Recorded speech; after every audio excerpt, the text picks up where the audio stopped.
Hi, I'm Charlotte Harris, Chief Executive of Cheshire Wildlife Trust, and this is our strategy for a Wilder Cheshire. We want to bring back wildlife for everyone, everywhere, and we urgently need your help. There are 3 ways we can bring wildlife back. Hi, I'm Richard Walker, patron of the Cheshire Wildlife Trust. Wildlife is in crisis, so let's fight for wildlife's recovery.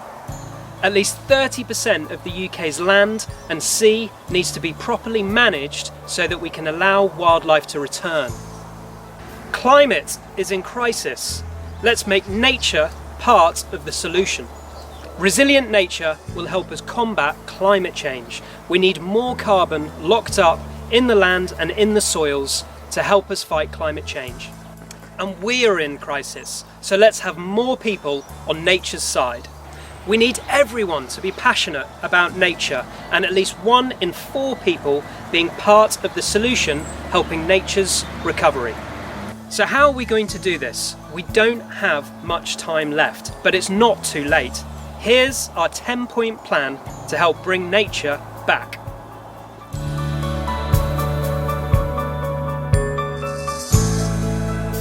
Point 1.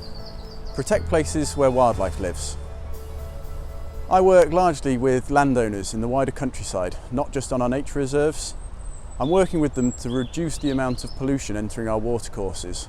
This impacts wildlife in the rivers, streams, and later in the sea. This nature recovery network, made up of water and water-related habitats, is better protected by us working in it. The landowners we work with are engaging and working to protect wildlife on their doorsteps. Point 2, bring wildlife back to our land and sea. Beavers are native to the UK. They create dams and watercourses which kind of slows the flow and it traps silt. For them it's just so they can feed, but the knock-on effect is that downstream the water basically has had time to drop its nutrients so that plants can feed higher up. We are working to ensure that marine life in the Irish Sea can recover through a well-managed network of marine protected areas. We're also working to improve the sustainability of fisheries and developments at sea so that nature can thrive once more. Through our projects and campaigns, we will help people to feel more connected to the sea and inspired to take action to protect it.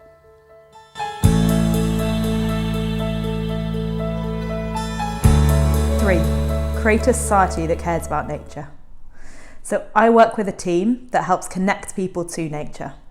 I work with those that aren't our natural audience from all walks of life to help them feel like they can access nature. This is in terms of creating wild spaces near them, as well as teaching people how to connect with nature so they're comfortable enough to access it.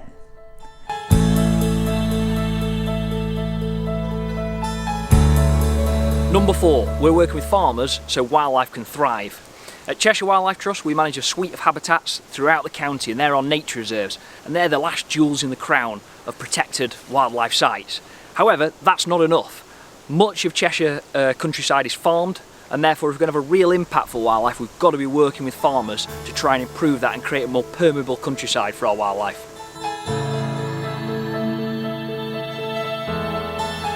Point 5. Embrace wildlife as our neighbour in our towns and cities.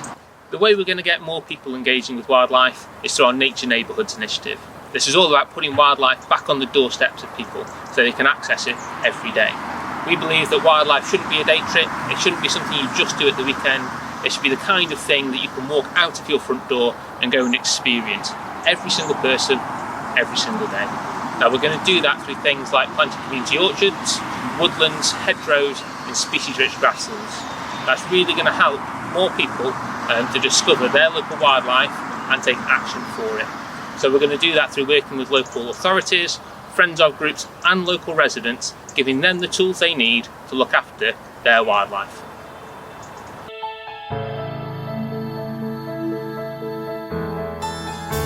Point 6. Grow our stores of natural carbon. Danesmoss is the largest and highest lowland raised bog in Cheshire, and it's a really precious site because it is amazing for storing carbon as well as being a haven for all sorts of different wildlife outside of Macclesfield. Danesmoss gets its name from a layer of sphagnum moss which runs across the top of the site. We've got 6 species of sphagnum on the site, And sphagnum is this amazing plant because it's got a wonderful capacity for storing water. It can hold up to 27 times its own weight in water, so it's amazing for sort of flood alleviation. It's really important we continue to look after lowland raised bogs such as Danes moss because they're so important in the fight against climate change. They have the capacity for storing up to 3 times more carbon than the equivalent area of woodland. So we really need to look after these sites in the future.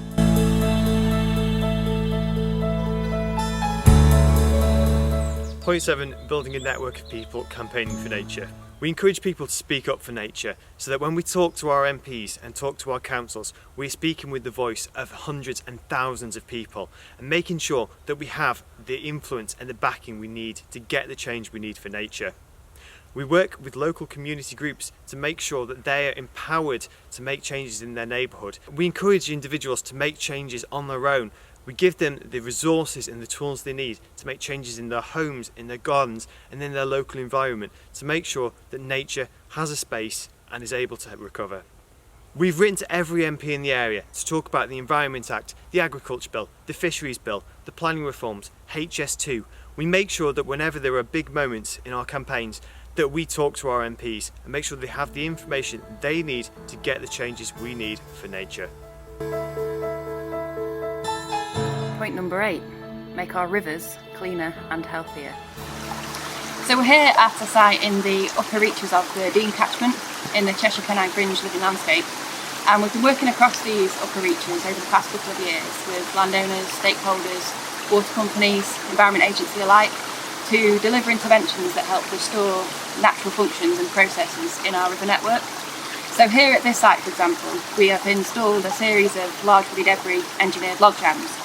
And the way these work is, in times of high flow, they perform a flood alleviation measure. So water will back up behind this, it adds roughness to the watercourse.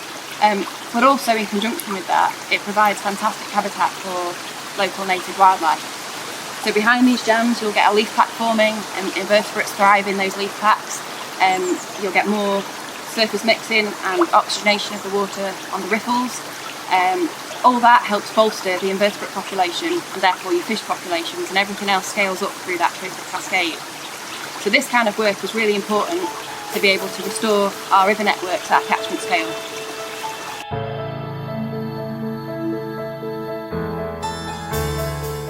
Point 9, make decisions that give more to nature than they take away.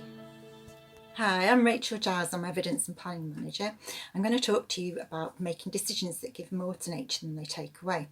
So our laws, our policies and planning system must be good for nature.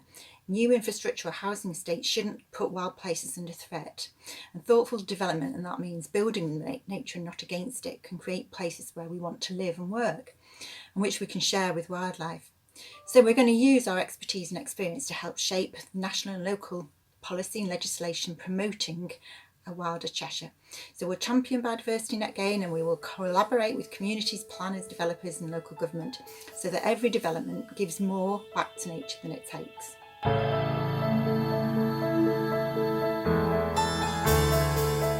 Point 10, collaborate with people who share our passion for wildlife. Over the past 2 summers I've been involved in a project on the Middle Dee catchment tackling invasive species. On this project we've engaged over 50 landowners, worked with volunteer community groups and worked with other organisations such as North Wales Wildlife Trust. Because invasive species can quickly take over large areas of land, working with other organisations and several different landowners has enabled us to successfully manage invasive species on a landscape scale. It's crucial now more than ever that we engage, enthuse and influence as many people as possible to deliver the best outcome we can for nature. So why now? We've reached a tipping point. By 2030 we need to see nature recovering, wildlife returning and ecosystems restored. We can't wait, we can't defer, we've got to act now.